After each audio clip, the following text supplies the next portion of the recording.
Hello, beautiful people. It's Quinton from the Hunters of Light, and today we've got another fantastic creative showcase. This time we're speaking to Ashley Marie. Ashley Marie's photos are fantastic. The first time I saw her work, it was a headdress made of flowers. There was a composite on a model, and I was just blown away. I went out, checked out her Instagram account, and it was just page after page after page of amazing, amazing work. So do me a favor, go to Ashley Marie Photo on Instagram and check out her work. Really, really cool.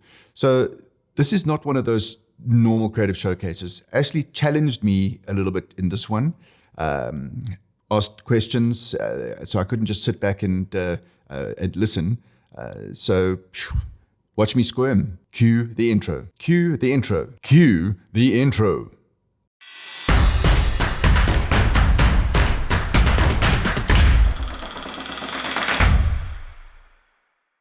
Okay, so after that brief little intro, here we are today with Ashley Marie, talking fine art, the third in the series. By now, I should really be an expert, having spoken to so many amazing fine art photographers. But I think maybe it's a good time to start off with an intro from you as to where it all began. I've spoken to people where they picked up a camera, just a couple of years before I spoke to them. Others have been, the third generation photographer in their family, and it's the classic story of this camera was handed down, and then it was handed down, and then it was handed down, and now it's this, and etc. So maybe let's just start off with where it all started for you, and how the fine art, how you got to the fine art part of it. Well, I think with me, not necessarily photography, but art in general, I grew up with it like my whole life. My mom's an artist. She Right. paints, she also studied art. And it was, I don't know, this is like a natural progression for me. I mean, she taught art, so I was always like in her art classes, whether it was the children's one or the adult one. Yeah. And obviously she had like loads of art books, which are now my art books. And like I was like looking through them even before I could read. So I was always like constantly exposed to art and art history. So I didn't really know anything else. I didn't know I had options. No. I hear you. It was just a natural progression. So obviously I did well in art in like primary school and in high school again. And then when it came to studying, I went and I studied fine art. But I didn't know Because I you was studied at in Michaelis, huh? Yes, I studied at Michaelis. And I had no idea that photography was going to be like my thing. Okay. Because I always thought I would follow more in my mom's footsteps with like the painting and everything. And then I discovered photography, and I'm like, this is really, really cool. I mean, it's so versatile. There's so much you can do with it. And I say that the result of a photo is a bit more immediate than a painting. Like, and I didn't have patience for painting. Right. But then you look at my work and you think about all the hours I put into a photo composite, I may as well have been a painter. So it's like no difference exactly. in time. You're going to sit and do a painting for 2 weeks. Or you're going to process and composite for 2 weeks. Exactly. So I think with the photograph, it's just easier to rub it out. Control Z and go back, switch on some layers, etc. Painting slightly different. Well, I mean, you just paint upon layer upon layer, and eventually you turn the canvas when you're over. There we go. So I because when you go to Michaelis, you do everything in your first year, and then I think it was so long ago now, I can't remember. Like you either by the time you get to your final year, you've chosen like what your major is.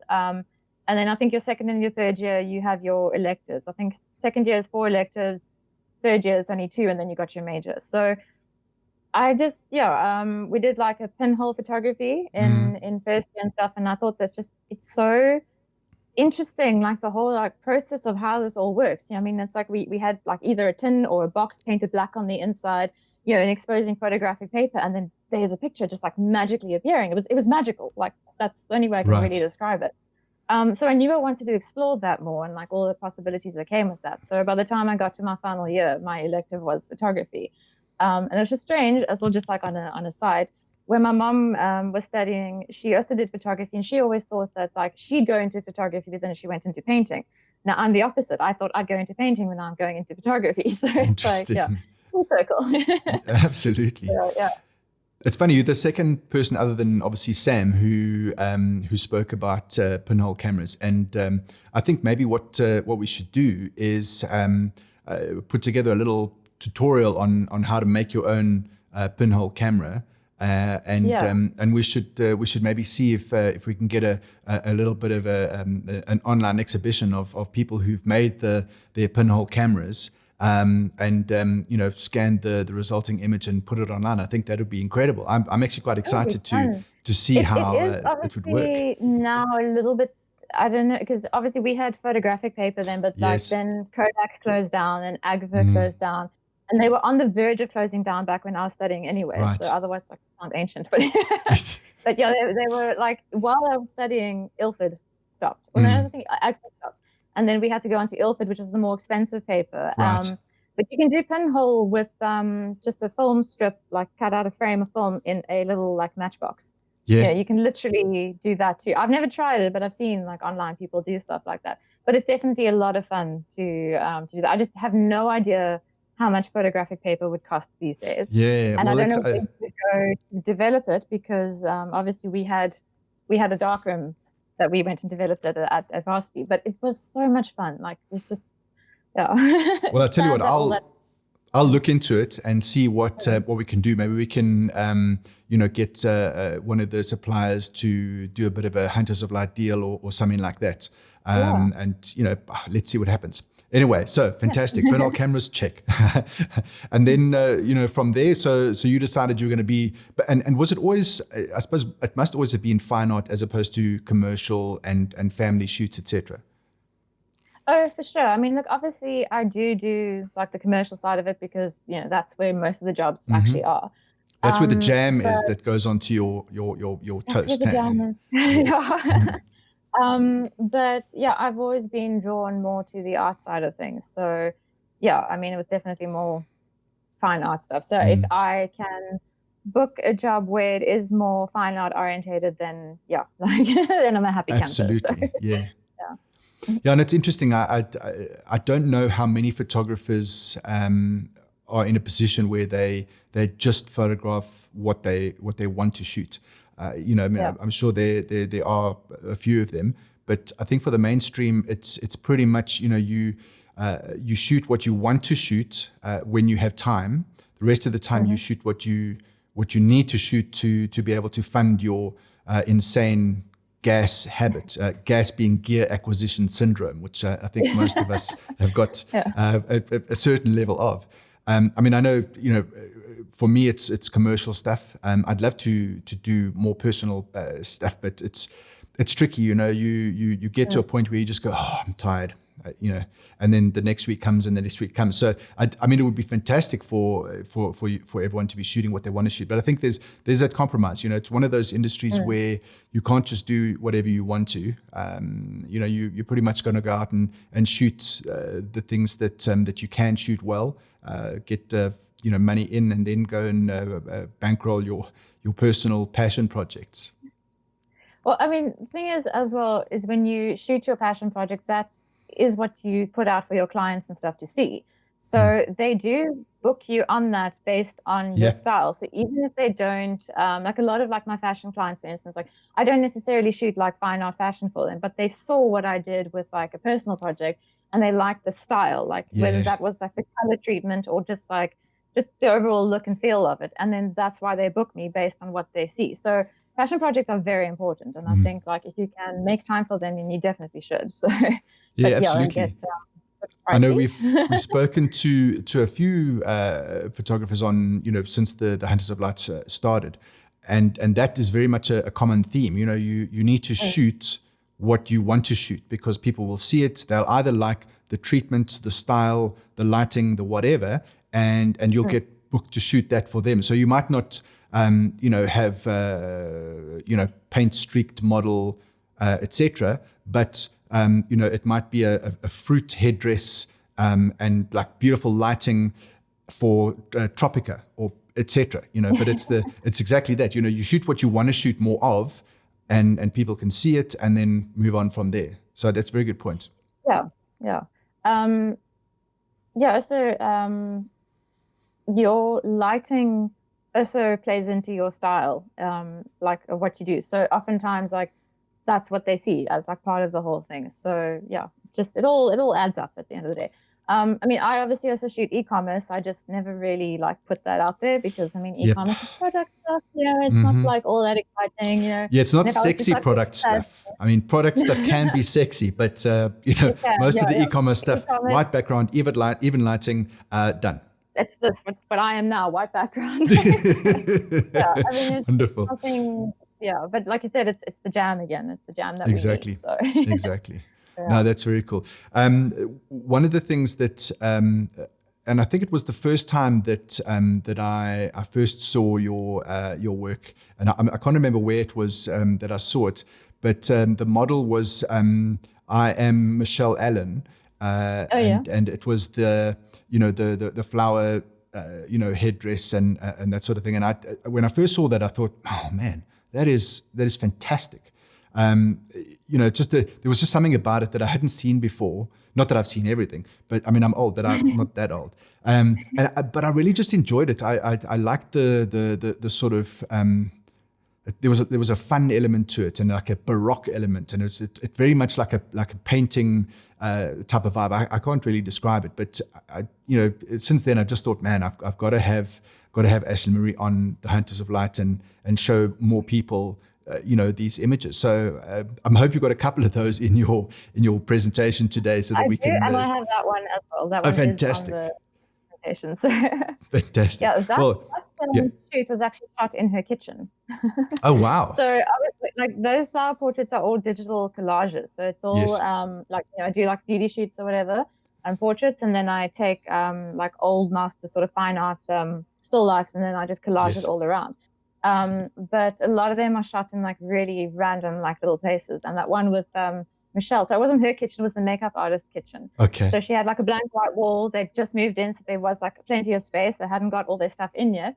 And I just set up in the kitchen, and that was my studio for that shoot. So yeah. Fantastic. Yeah. It's actually very interesting how those kind of places that you don't expect the results to come out of are often used as locations. The amount of times I've shot corporate portraits in a company's reception, because that's got a wall that's either their color or whatever, and just to the right of that person there is a reception desk and a computer and a whatever. But now you've got this picture.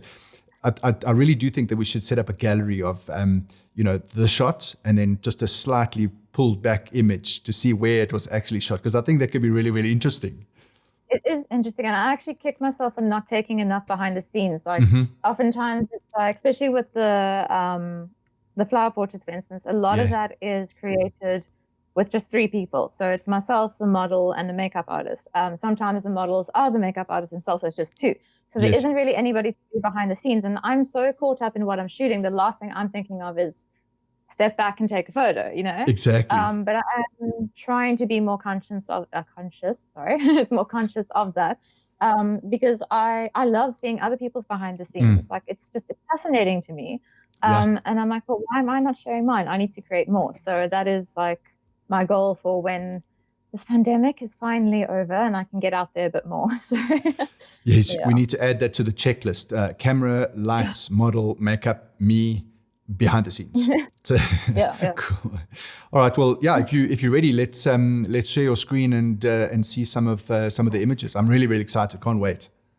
Cool. Okay. Well, just So what I've done, because I mean, this whole thing is you threw a curveball when you said like, you don't know what fine art photography is. Do I know? And I gave it a long, hard think, and I'm like, do I? Do I really? Because it's such a broad and like concept now, because way back when it was kind of applied more to refined art, what they call now, like like the very like high art sort of, right, mostly like painting sort of stuff, and it was determined by the upper echelons of society, if you will, and based entirely on their taste. So all that got disrupted again when you got movements like Dada coming in and stuff, and Marcel Duchamp like coming in with like his urinal and stuff, and yet somehow, even though that was all anti-establishment, that again becomes fine art. So where do you draw the line? Like, what is fine art photography? Because at what point does a photo become like a fine art photo, because you get wedding photography, but you also get wedding photographers who do fine art wedding. And there's maternity and there's fine art maternity, and there's portrait and there's fine art portrait. Exactly. Where is that line? Like I was thinking, like, I don't know, because I don't only, like I said, I don't only shoot like fine art stuff. So what I did is I put everything into Lightroom, and I kind of like rated it, not rated it as in like, you know, like this is good and that's not good. Just give it a number so I can, you know, figure it out. But like what I think or what I would label as like fine art, and what's like, I mean, actually, let me write. I did write it down, so let me just my memory. So like 5 is what I would call fine art. This is all my own work, obviously, as well. 4 is like bordering on fine art, like is it, isn't it? 3 is what I would call more creative, more than fine art. Okay. And what I labeled as 2 is influenced by art. So we can go through this, and we can have a look, and you can tell me what you think and how you feel, like, and let's just like pick it apart and see like if you agree with me on these. So cool. Let me share Sounds interesting. Okay, so these are my babies. This is a fine art series that I started way back in like 2014. And these are what I personally would call like fine art photos. Although technically they're photo manipulations. Right. But they are like, they're digital collages. They're my photography mixed with, you know, like I said, old master still lives and whatnot. And yeah, I mean, like I'm just gonna like walk through like the different ones just to like show you, and then we can go back and forth. So this is what I personally would call my fine art collection. And then the 4s is what I said I feel are images that are bordering on fine art. This is another one of Michelle Allen over here. Like these, I feel could be like either or. Like these photos that I do a lot with my friend Tracy over here, like we shoot together quite often. Okay. And whenever we shoot together, she's always like, okay, but you're going to do your fine art editing on this. So that's why I look for as bordering, because it's like, is it fine art, or is it just a fine art sort of look and edit, you know? Right. So I would see that as fine art. And I think it's, you know, the description of it is so difficult because, you know, as you mentioned earlier, you know, it's if you didn't have a particular sort of edit to it, would it be just a beautiful portrait? You know, I certainly don't claim to be an expert or knowledgeable in this field, but for me, these I would sort of put into the fine art side of things, possibly even you know, creative portraits. But even that's like a bit of a nebulous term, you know. Yeah.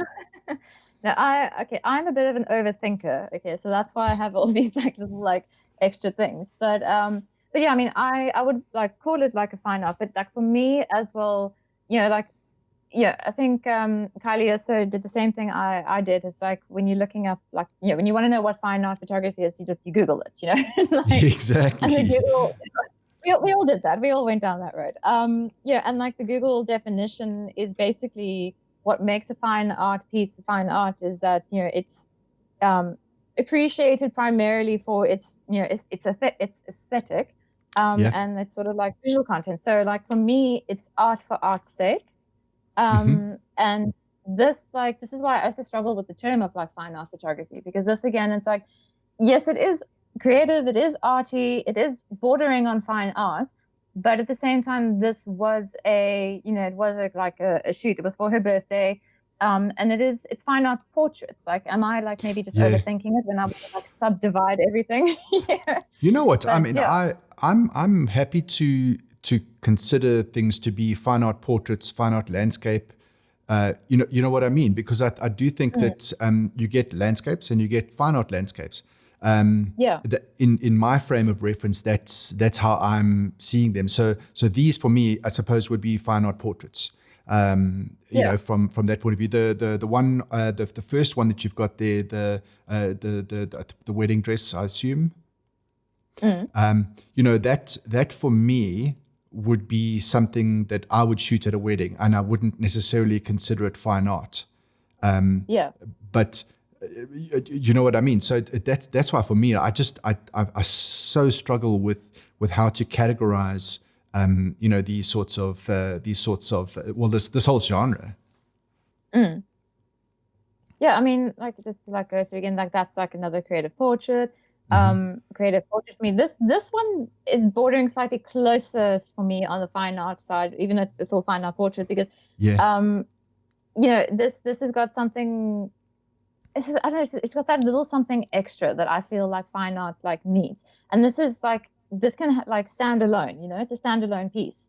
There's no part like of a series or anything. This is a couple of shots that we did. Like I shot her flower portrait on that day, plus this one and this one. This is all on like the same day. Right. But I feel like if something's more of like a standalone versus like a series, then I think it's like a little bit closer to the fine art. The same with this one like, that I shot at Jeannie D as well. Like, but again, this is like for me more fine art edit than it is like a fine art photo. Right. So I don't know what you feel about that. Yeah, I mean, I think that just thinking back to what Sam was saying about the sort of the meaning behind it, I think that that portrait with the wedding dress, or that sort of light portrait that you showed a bit earlier. When I look at that, I don't sort of wonder what the story is. It's a beautiful portrait. Whereas the previous one with the apple and the makeup brush, etc. You look at that and you kind of go, well, so what is there a message? What am I seeing? Why that? Why, you know what I mean? And I think that for me would help to make that distinction between a beautiful portrait with fine art editing, or fine art where there is that sort of message that's behind it. Again, with the genre being so broad and confusing, that's as good an explanation as you're going to get from anyone, I suppose. But I think that there's a lot to be said about that. There's story behind it. It's not fair to say that fine art is anything with a strong concept or conceptual photography, because everything requires a concept to be executed. Even if you're shooting for like a clothing brand, the concept is lifestyle. We want to shoot Gen Z on like skating or longboarding down Sea Point Promenade. That's a concept, and it's not like the most creative concept, and it's not like the most in-depth story. But I think like maybe something that's got like a little bit more of like a mystery behind it with the story. I don't know. It's tricky. It's what I said. You threw me a curveball. That's why I'm pulling you into this with me, because you're going to figure this out together. So, fantastic. I need a little bit of help with this, because and I'm actually really, really glad that people are struggling with it, because I really thought, well, I'm just an idiot. I don't get it. But clearly it's not a simple case of this is what it is and this is what it's not. Which is fantastic. Yeah, I mean, also, if you think about it, like back in the day, fine art was determined by taste, really. It's like, and that's why I say it's usually like the rich and upper echelons of society who dictated that taste. So it's like usually borders on the expensive, and then you got all these art movements that came along and all these new mediums that came along that completely broke the mold of that. And now it's like, well, who determines that taste? So, if fine art is determined by taste and tastes are so broad, where does that leave us? Exactly. Yeah. Anything with the texture, is that fine art? That's the other thing. Because crafts were never seen as like fine art, and yet you have artists in museums who are using like textiles and crocheting and all that sort of, I don't know very many sewing terms, but like they use textiles in their art. You go to any like high-end sort of gallery and you see that, and like that's now fine art. And then like commercial like photography side as well. Like this is like, so what I want to say is I feel as though what might like determine like the difference between a photographer and somebody who maybe shoots fine art is like, a photographer is someone who's hired to shoot Yes. something. Like they hired more, like, they'll shoot an event or like something like sort of like specific. Whereas I think if you're a fine art photographer, whether it's portraits or, any of the other things, you are commissioned. And then you get to kind of like go back and forth with concept with your client. And you have a lot of free reign to be creative. And I think that's like a bit of like a good differentiating, like, thing there as well. Yeah, absolutely. The commercial side being that you're executing a concept for a client, and the fine art being you executing your own concept because you are the client. And you sort of shooting it as something that comes from you, as opposed to someone else's brief. Yeah, I mean, like with this one that I've got on the screen now, for instance, this was for Boca Fashion Film Festival, was for their promo shoot. And we all got together at a cafe like a couple of weeks before to like just like, brainstorm some ideas. Tell me this is not in the kitchen of the cafe. No, this is outside. Like, Camps Bay, like you've got the grassy area before you have the beach. Yeah, this is on the grassy area. Wow. And during our draft, so there wasn't any grass. Okay. So we had some asphalt put down because we also, because Mercedes-Benz actually sponsors Boca, or they were sponsored that year. So the final shot of all of this had the car in it, and then I edited like 10 more without the car. But it's so funny because we had the AstroTurf, and part of the thing was, okay, we had like 3 or 4 mirror balls. Yeah. We had her looking like she does, Bia, over here. And there were cacti, or like aloes and stuff, but they were so like thin and like lanky looking, and I didn't like the way they looked. So I didn't shoot the cactuses, I left them out. And then I went and I photoshopped the grass out anyway. So yeah. This is how it works. All these shots, she was standing in front of a car, and I had to get rid of the car and Photoshop the sand in the background. So yeah, I mean, as I say, that's also what's fun with like fine art is that especially if you're commissioned by a client to shoot something, they trust your vision because they've seen what you can do, and they trust your creative thinking behind things. So it didn't matter that I didn't include the car in all of these. It didn't matter that I didn't have those cacti in all of this. It's like, this was just, they trusted me with the vision at the end, and this is what I did. Oh, it's very cool. So, yeah. I like it a lot. I like the sort of, that clean, crisp color palette. Really enjoy that. Yeah, it's very unusual for me because like I'm very much into like bold, bright colors. Yeah. Like you can tell, like stands out a little bit. So for me to shoot anything clean, or for me to shoot anything like black and white, is very unusual for me again. I included this one though because so often people will call any black and white photo fine art. Yep. Like, because like back in the day when photography came out, it's not that color didn't exist sooner. It's just that it wasn't seen as like, it was seen as less than in terms of like black and white. So color existed alongside black and white for years, but very few people like used it because it wasn't as like, la-di-da and, high society as a black and white photo. I'm assuming it was also a little bit more on the expensive side. I don't actually know because, but yeah, like everybody just shot in black and white. So now there is this thing that black and white photography equals art. Yeah. So I mean, that's the explanation, I think, with Miss Hepburn when I first introed that, as a starting point for people that don't understand the genre. Fine art equals black and white, and it's interesting that you mention it now because that is almost like the base level understanding of what fine art is. If it's black and white, then it must be arty and etc. So I'm glad that you mentioned that as well. Yeah, and then you get all these like newbie photographers coming, and they take like, like whether they have an eye for it or not. That's like, like. Yeah, they just think if I slap a black and white filter over this photo, instant art. Yep. It's like, no, exactly. I see it and I see it like, everybody like, and it's like, no, not quite. Like, it's just a photo of your car. I wouldn't quite call it fine art, really. So yeah, but I thought like I would bring that up because like, like, does it now automatically become fine art? Because the same dress on the same location, just on the grass, is this, but I would say this is more fine art influenced. I wouldn't call it a fine art piece. Yeah, and this one. Yeah. is fine art. It's, closer than this. Yeah, you see, this is the gray area, Yeah. you know. No pun intended, it's gray area. But yeah. Right. Moving on. Well, okay, so this was 4. So these are the ones I say are bordering. Then my 3 is more what I would call creative shooting again.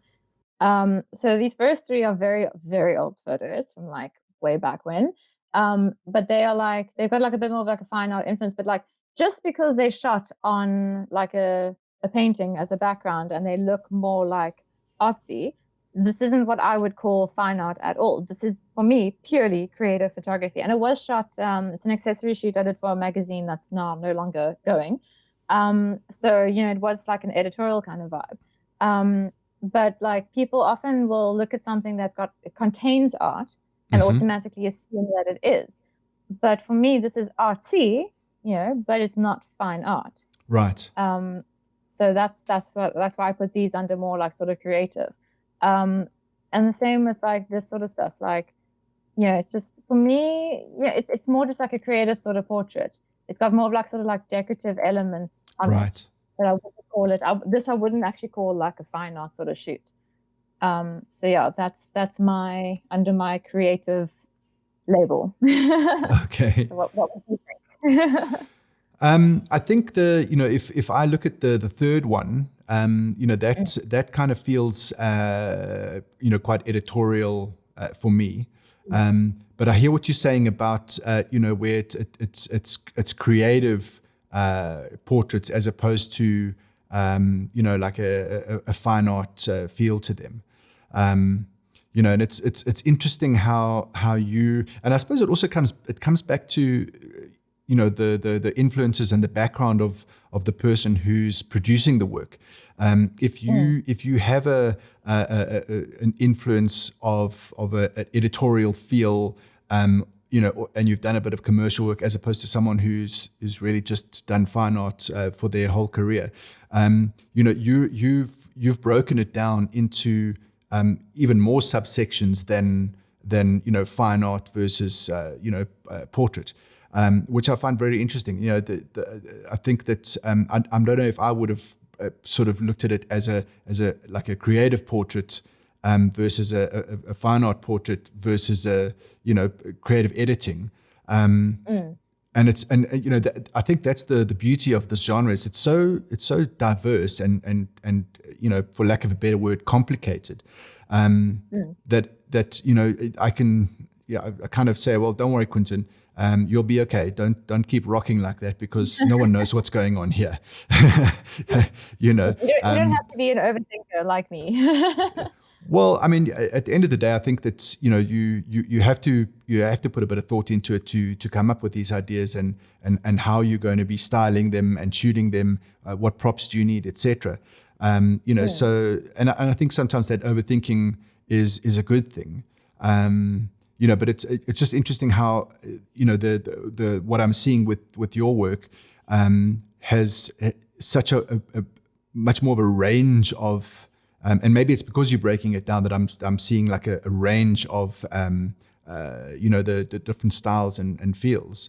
It's really interesting. Whereas something that like with Miss Hepburn we had. Was kind of, I suppose, a little bit more of the fine art side of things, as opposed to looking at, what else it could be. So, creative portrait type of thing. And then with Sam Osner, that was more of a landscape type of fine art creative showcase. So, it's really interesting how there's such a diversity, and I like it. I like the fact that we're sort of interrogating it from so many different angles. Yeah, I mean, so I'm just thinking, like, in terms of, like how architecture isn't deemed as fine art, and yet you can take a creative, abstract photo of it, and it becomes abstract art, and essentially like fine art. So yes, definitely a lot to do with that person's vision, and that's also why I say it's difficult to label it. Like if somebody, I feel personally, this is just my personal opinion, but I think if somebody wants to call themselves a fine art photographer, who are we to tell them that they're not? You know, if they feel it like deep down, like this is what I want to do, this is who I am, then that's like, you know, I think that goes for any artist really. It's just like, you know, it's just part of who you are. It's just you. It's part of you. Yeah, no, absolutely. I mean, if you feel like the style that you're looking at is art, then absolutely, why not? You know, we've all got such different influences, and I think one of the problems that we have locally in the industry anyway is that there's more people breaking others down than building them up and nurturing. And Exactly, you know, I mean, when I started, my work was horrendous. It's maybe not that much better now, but you know, the thing is that everyone's got to start somewhere, and you know, if you can, you know, constructively nurture someone, you know, who knows, that particular style might go on to be the next big thing. You know, and I think that it's a good point. Who are we to say whether it is fine art or not? You know, and again, I keep coming back to that thing where I say that the genre is just, it's such I'm going to say exciting genre, because it really, it could be anything. You know, you mentioned the architecture. You know, you take a corner of a glass facade that's got some steel beams going through it, and all of a sudden, you know, now you're an architectural fine art photographer. And well, where did that come from? You know, you know, so yeah. Sorry, I'm talking over you there. That's all right. I'll keep quiet. You go.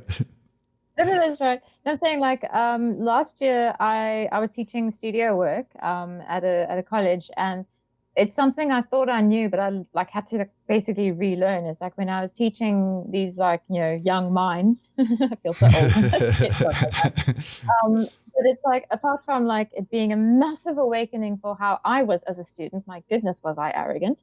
But like, you know, it does teach you, like, you know, like how, like to I don't know, like I suppose empathize, I guess, in a way. Because you want to nurture young photographers and you want to build them up, but you don't want to, like, you know, coddle them so much that they think they're great. You know, because the thing is like, look, you've got a good eye, you've got potential, but you need to work on it. And there's like a fine sort of like line to cross there, because, and you have to read that other person.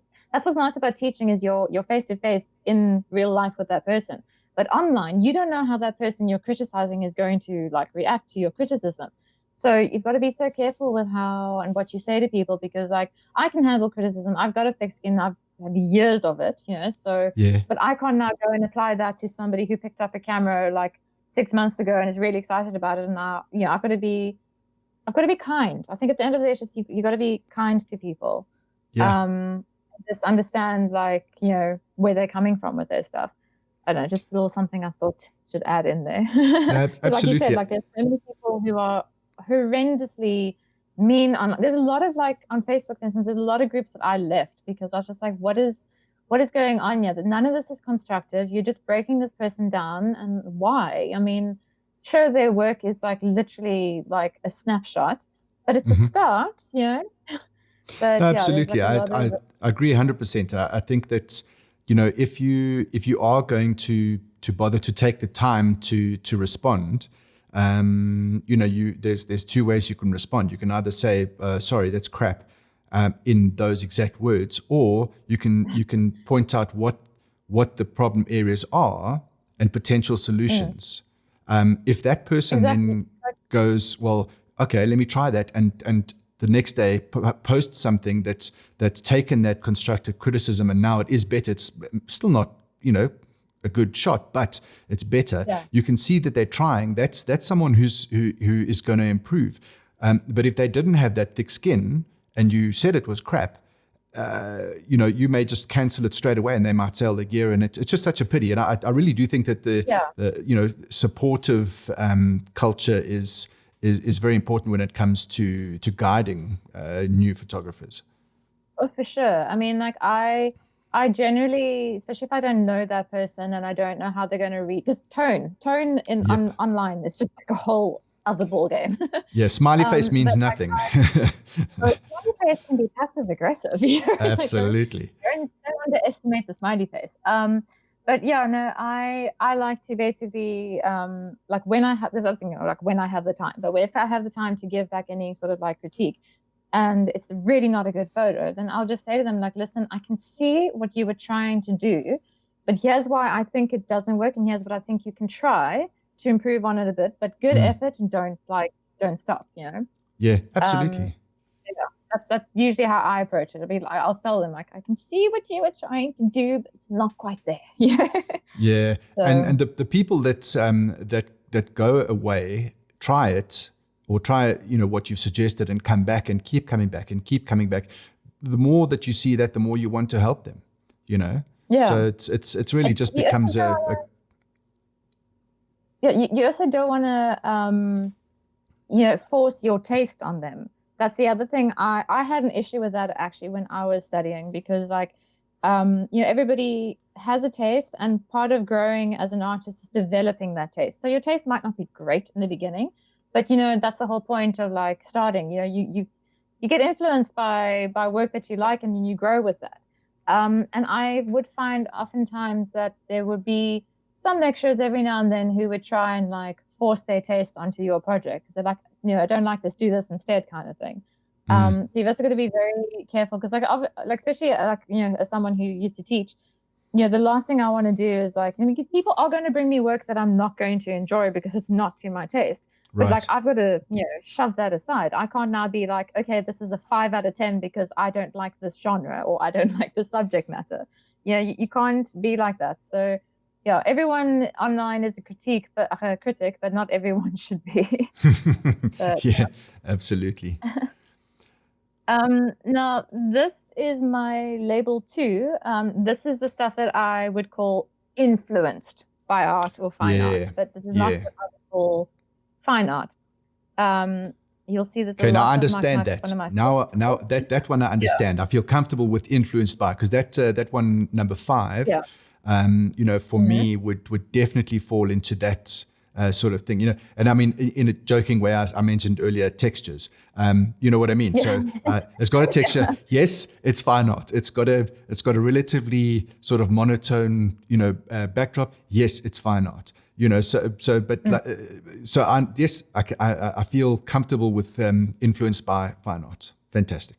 Yeah. I think I'm understanding. And like with these ones, for instance, like these ones were influenced by one of my favorite photographers, Paolo Reversi.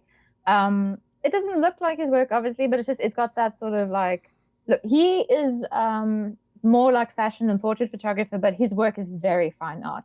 And that's another thing you got to think of, like, when it comes to, I was very heavily influenced by fashion photography, I must say. Like, as my taste grew, I got exposed to, I was on DeviantArt back in the day as well. So there was a lot of that sort of like darker side of the influence. Yes. Everybody very dark, sort of like, what do you call it? Like themes and everything. But then there were a lot of like up and coming fashion photographers on there as well. And I just started like getting more and more into the fashion side. And I discovered Tim Walker.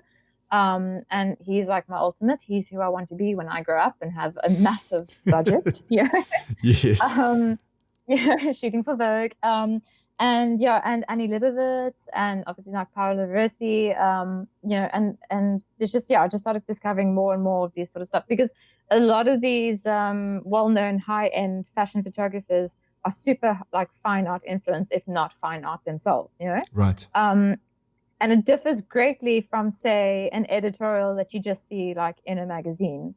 There's fashion photography and there's fine art fashion photography. Like this is like, for me, a little bit more editorial, but also influenced again by fine art, but I wouldn't call it fine art. But yeah, I mean, that is, and of course this is also portraits again, influenced by fine art, but not fine art. And I threw this one in for fun. This is just like a fun edit that I did, make it look sort of like 80s disco. Yeah. But just to throw that curveball again, like, I played with it and I made it like a little bit of like a random like little standalone standout, but like, that doesn't make it a fine art piece either. It's just another creative portrait. Yeah. So, yeah. So that is all of that. Where's my grid? There we go. So yeah. So what was number one, or did Yeah. number one not have a set of images? Oh no, number one, I think I just had a little before and after Okay. vibe. Oh, of course, Of my because of the first ever composites, flower eh? portrait. Yeah. This was my first ever flower portrait I ever made back in 2014. Yeah. And yeah, so it's like a creative sort of beauty shoot that I did, which I actually think I either did in 2013 or early in 2014, because this came like quite a bit later. Right. But yeah, I just happened to have everything on hand, and I was watching there's this online what you call it, like creative like course thing called Creative Live.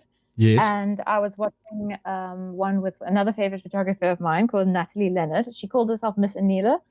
Okay. And she uses a lot of sort of like collages, or she uses old paintings and she cuts out bits and she puts it into her fashion photography, and she calls it like surreal fashion photography.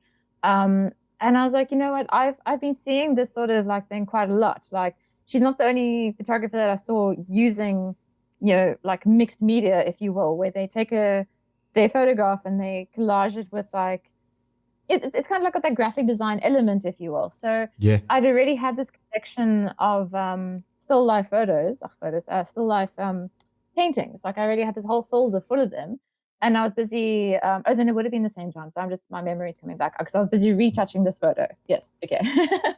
So like, I just like, while I'm watching the small screen on the side of her class, and I'm retouching this photo here, and I'm like, I've got all these paintings, like, like, what can I do with them? And then this was born, and then more were born after that. So yeah, just a nice little history behind all of that. Also, there is, I did add one more, but it was just not part of this whole thing. It was just there for anybody who wants to see. Because a lot of people feel because of what we were talking about just now, a lot of people feel discouraged when they see work and they're like, oh, I'm never going to be like that. 2010 is like sort of early career. Obviously, I started because I graduated 2008. Didn't really shoot anything till about 2009. So this is early career versus last year, just to show people like progression. If you just keep at it, you're going to get to where you see all these people who you think you can't reach. Like, we all started somewhere. So be kind. I mean, I'm looking at this photo, like, beautiful girl, but there's so much I would have done different. Yeah, absolutely. Like how I thought it should be lit, I really love this, and I really appreciate it. The fact that you're showing where you started and where you've developed to, because as you say, it's people get a little downhearted when they because they expect to jump straight from new camera to high end fashion / fine art / commercial, editorial, etc. And it certainly with some people it's possible, but it's not the case generally. So I think it's fantastic that you've put those two in, and I'm pretty sure I've got some stonkers from when I first started. I remember one of the photographers I asked to look at some work, and I'm like completely embarrassed. I want to bury myself in a hole just thinking that I showed those to people. But there's so much work I want to set on fire. Yeah, exactly. But they said you've got to find your style, and I didn't understand what that was. I didn't understand. So what? Black and white, that's a style, isn't it? You know what I mean? And I just didn't. Yeah. I didn't understand it. And one day it dawned on me of what this thing was. What is an image that someone might say, oh, that was taken by Quentin.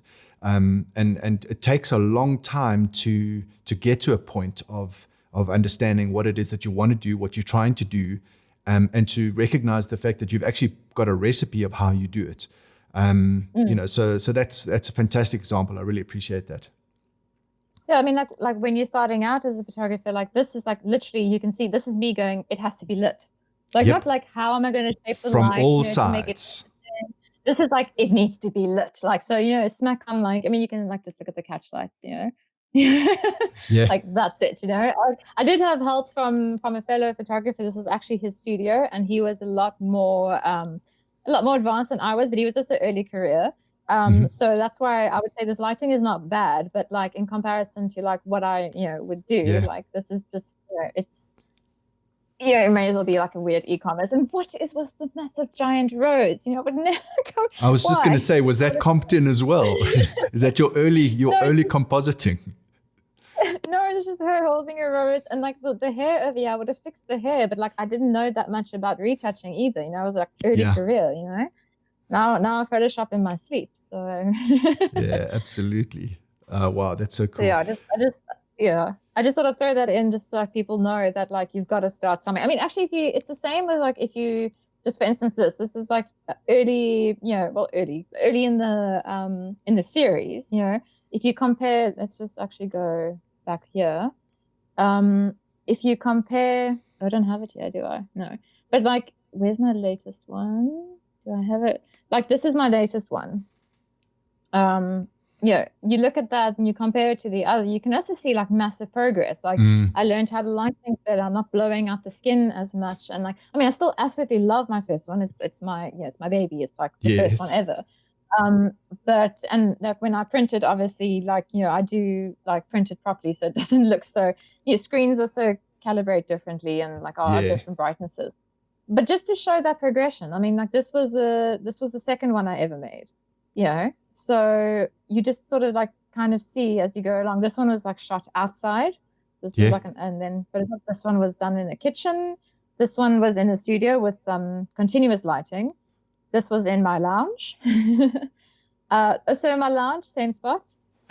This one was in a studio. This one was in the bedroom between a bed and a cupboard and the door. This was her bedroom.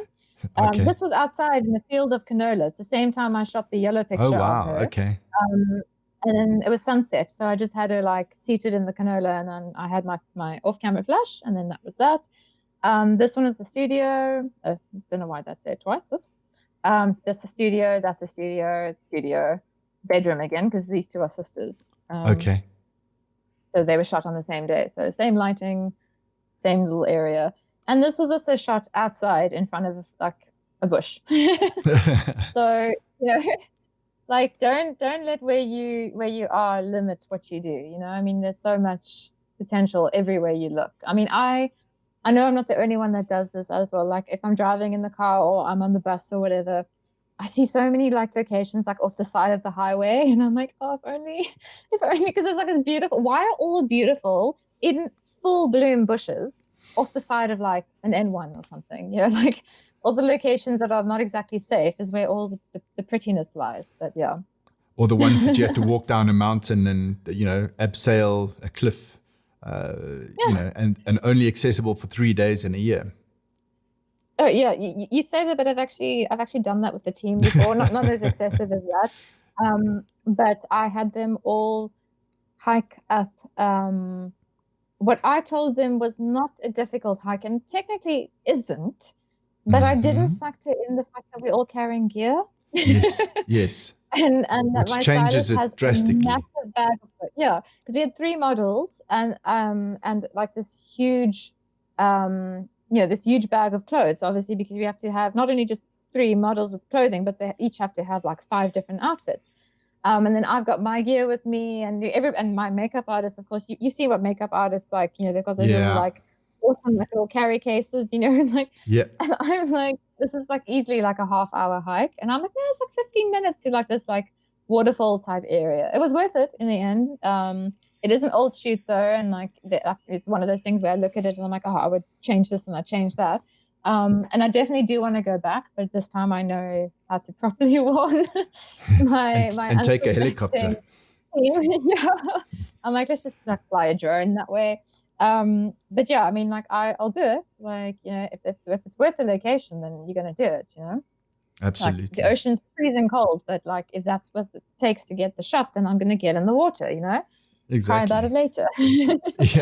Hypothermia is not too bad. As long as we can get to the hospital in time, we'll be fine. Yeah. I mean, I don't know, like, but if I like that ice cold water, like, when you get that ache in your muscles. Yeah. And like my muscles are literally like freeze over where I can't even like bend my foot. Like it gets that bad. I think I just have really bad circulation. And this is like at Noordhoek Beach, so it's cold, but it's not that cold. I'm just a wuss, I suppose. But if I need to get in the water to do it, then I need to get into the water to get the shot. It's just, just how it works for us. That's it. We'll die for our art. I just wanted to find We'll die out. for our art, yeah. Have you got any other images, or can I put us side by side again? Oh, you can put side by side. Okay, cool. That's it for this. All right, there we go.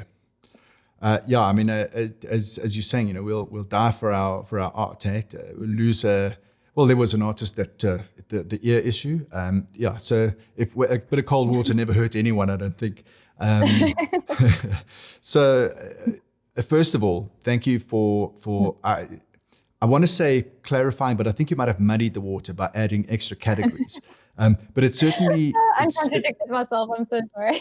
No, that's cool. I mean, the cool thing is that it's perplexing. It's something that I want to keep looking at, trying to understand what it is, and I think it is something that will take time before I really started getting to grips with the ins and outs of it. But I really appreciate your input from a range of directions, not necessarily a single direction, and that's cool. I love it. I think the images that you've shown, images on your Instagram account, etc., are really, really inspiring. If you get to do that on a daily basis, well, kudos to you. I'd love to, and that maybe is what I need to start doing. I need to start thinking about shooting stuff that I want to shoot more of. And hopefully clients will see that, and I'll start shooting more of the stuff that pushes me a little bit further, etc. So thank you very much for that. Thank you so much for having me there as well. I mean, like this is fun. As we said in the beginning as well, like I'm a little bit nervous about this kind of stuff, but like, this was actually a lot of fun. So thank you. Yeah, absolutely. Everyone that I asked to come on is nervous up front, but as I always say to them, well, it's your work. The work. All you got to tell me is, what about this? How did you do that? What about that?